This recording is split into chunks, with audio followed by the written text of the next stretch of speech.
The 4th chapter, Purity of Mind and Unity of Purpose.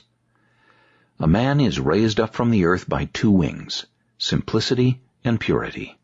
There must be simplicity in his intention and purity in his desires. Simplicity leads to God. Purity embraces and enjoys Him. If your heart is free from ill-ordered affection, no good deed will be difficult for you. If you aim at and seek after nothing but the pleasure of God and the welfare of your neighbor, you will enjoy freedom within. If your heart were right, then every created thing would be a mirror of life for you and a book of holy teaching, for there is no creature so small and worthless that it does not show forth the goodness of God.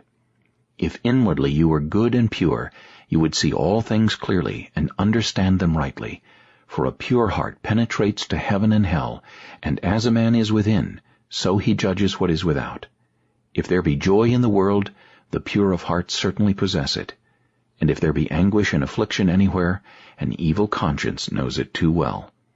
As iron cast into fire loses its rust and becomes glowing white, so he who turns completely to God is stripped of his sluggishness and changed into a new man. When a man begins to grow lax, he fears a little toil and welcomes external comfort.